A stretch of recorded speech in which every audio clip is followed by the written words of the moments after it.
King Edgy here, bringing you another Gen 1 video. This one is a Pokepuzzle for the end game. So, we're Lickitung against Porygon here. We have a Paris not yet revealed. We don't know what Farfadet has. And so we're just trying to think, what is our play here?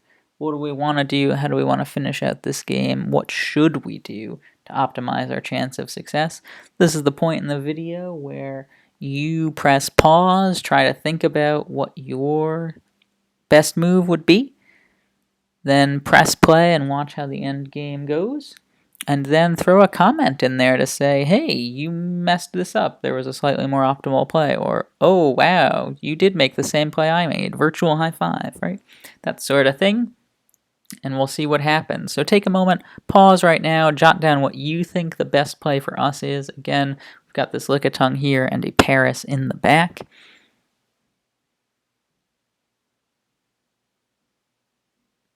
Alright, let's get to it. So, Porygon here, fresh out of its Pokeball. Knowing that we have Paris in the back, I feel like our only chance for success is to set up and sweep with Lickitung. So that means that we have to switch to Paris here. If Lickitung gets paralyzed, there's no way it can set up and sweep. And I don't trust Paris versus his last with, Paris's many 4x weaknesses. So instead, go to Paris. We'll just try to put something to sleep. This Paris also happens to know Stun Spore. So that's pretty great. It can eat this Blizzard and Stun Spore right back. And now we've at least put ourselves in a position where we could possibly do some damage, right? If Porygon's fully paralyzed here, the Swords Dance is free. If it's not fully paralyzed here, the Swords Dance still makes us faster, and at +2 we feel like we might be able to sweep now that the Geodude's asleep here. So we just go dancing. Porygon isn't fully paralyzed, but that's okay because we can get the Hyper Beam off and knock it out now.